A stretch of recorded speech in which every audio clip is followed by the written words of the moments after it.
LeBron James is more than championship records and crazy plays. He drinks wine every single day. His body maintenance routine reportedly costs more than most people's houses. And there was a time his mom had to send him to live with a stranger just so he could survive. Yeah, obviously, there's a lot of things you didn't know about LeBron. But first, we gotta talk about what made him famous, setting records that will never be broken. His first unbreakable record happened right in front of everyone, and nobody noticed it coming. February 2023, Lakers versus Oklahoma City. LeBron drives baseline, hits a mid-range. Got it. Coming to the end of the third quarter. LeBron James, a shot at history. That basket made LeBron the all-time leading scorer in NBA history.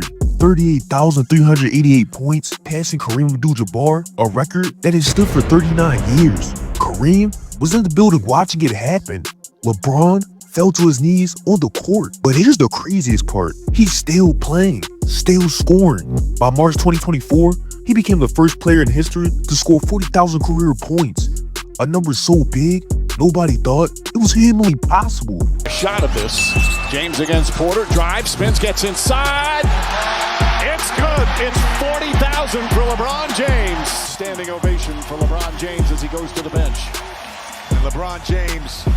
And records like that are only possible because of what he does to his body every single day. Something his own teammate said made 0 sense. There was that saying, what, you spent like $1 million on your body or something. Man, I don't know where the hell that shit came from. Okay.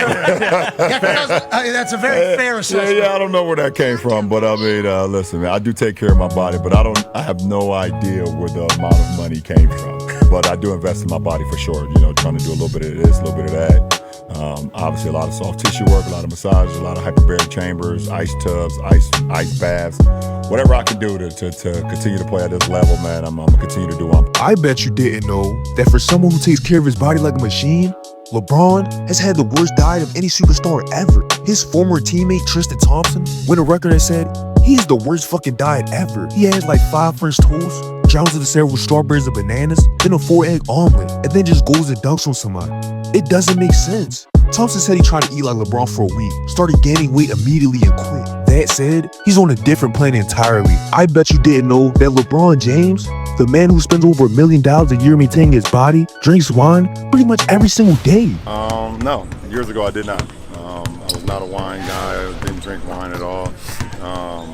Kind of started around when I turned 30, actually. I started to just have I wanted to learn about it. Everybody was talking about how great it is and the different regions, not only here in America, but also obviously Italy and France and so many different places.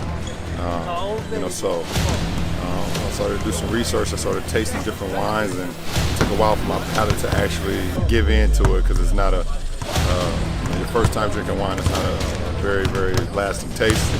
I've heard it's good for a heart. I just bought it. Oh, that's your bitch. I just bought it. Complex beats. Perks and playing champ. Listen, I'm playing the best basketball of my life, and I'm drinking some wine pretty much every day. Whatever it is, I'll take it. He has a $3,000 a bottle of wine he loves called Screaming Cabinet. But that's nothing compared to what he did before every single game of his career for years. I bet you didn't know the iconic pregame chalk toss started as an accident and turned into one of the most famous rituals in sports history. Before games at Quick and Lowe's Arena, LeBron will toss a handful of chalk powder into the air right before tip-off, creating a cloud that floated into the crowd. And that officially means LeBron is ready. And that's his pregame ritual. Birthday as he continues to chase Kareem Abdul-Jabbar to become the NBA's all-time leading scorer. And the Clippers have only had Kawhi Leonard. Nike built an entire campaign around it.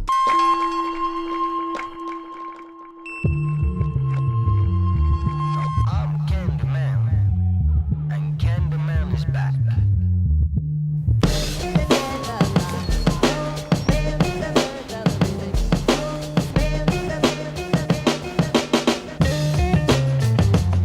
It became so iconic that when he left Cleveland for Miami and stopped doing it, fans were devastated. When he came back to Cleveland in 2014 for the first time as a visiting player, The arena gave fans miniature bags of paper, confetti to throw in the air themselves. He eventually brought it back when he returned to the Cavaliers, but has mostly moved on since. But the most wild part, his company is literally named after an apartment complex, and that apartment complex tells you everything about where he came from. I bet you didn't know that LeBron's billion-dollar production company, Spring Hill, valued at over $700 million today, is named after the Spring Hill Suites apartment complex in Akron, Ohio. Not because it was a nice place, because it was one of the only stable places he and his mom ever lived during a childhood spent bouncing between apartments. LeBron and his mom, Gloria, moved over a dozen times in 3 years. Spring Hill was one of the only consistent addresses he had growing up. So when he built a company worth hundreds of millions of dollars, he named it after a housing project apartment just so he'd never forget. That company now owns Space Jam 2, produces documentaries, works with Disney, Nike, and Warner Bros. Employs hundreds of people, all named after the address where a homeless teenager and his teenage mom once lived. But the craziest part hasn't even started yet, compared to LeBron being the most hyped high schooler all time. December 12th, 2002, St. Vincent, St. Mary versus Oak Hill Academy. A regular season high school basketball game. ESPN put it on national TV. Courtside seats going for $100. First time since 1989. LeBron finished with 31 points.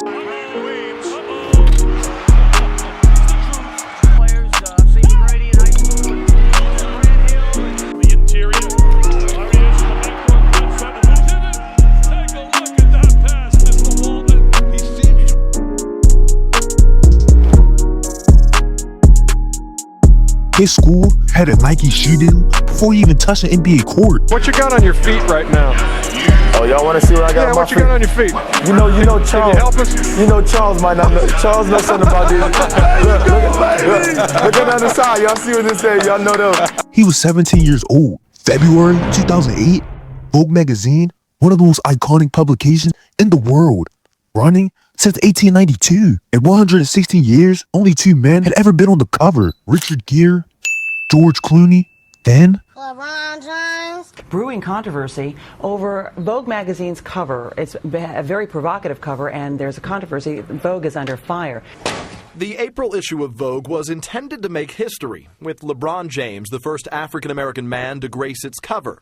He is one of the biggest names in basketball, 6 feet 8 inches tall, known to fans as King James. First black man in history of the magazine to appear on the cover, standing next to Giselle Bündchen, the highest paid supermodel in the world at the time. The kid from Akron, who missed 87 days of 4th grade, was now on the same cover as the 2 most famous Hollywood actors alive. But LeBron isn't just a fashion icon. He's also a vivid lesson learner, just like us. 2011 NBA Finals, Dirk Nowitzki was playing through a 101-degree fever. LeBron and Dwayne Wade walked into the arena before a game, fake coughing and mocking Dirk in front of the camera.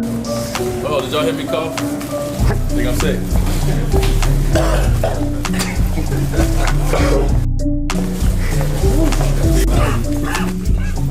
Dirk didn't take this lightly. Think of the video of Wade and LeBron coughing. Dwayne said that that was a real cough, by the way.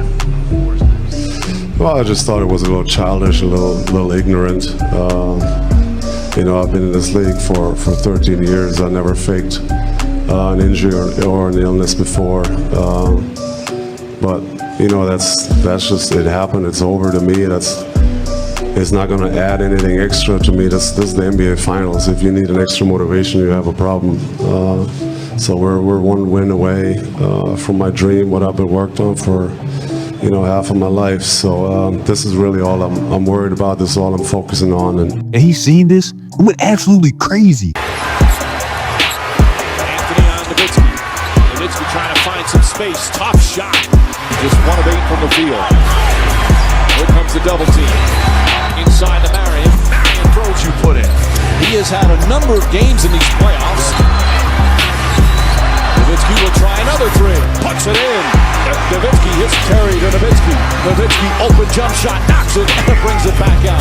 Nowitzki on the pull-up. Puts it in. Dirk went out and dropped 27 points that night. Dallas had won the championship. LeBron never lived that moment down. But that just ain't got nothing what LeBron told Obama. 2009. I mean, and Coach said, Brad said it's real casual. So I mean, we kids from Chicago, and guys, Texas, and Michigan, and Ohio, and South Dakota, Miami. I mean, And we in the White House right now. This is like, hey, mama made it. The most famous athlete on earth standing in front of the president, first thing out of his mouth was his mother?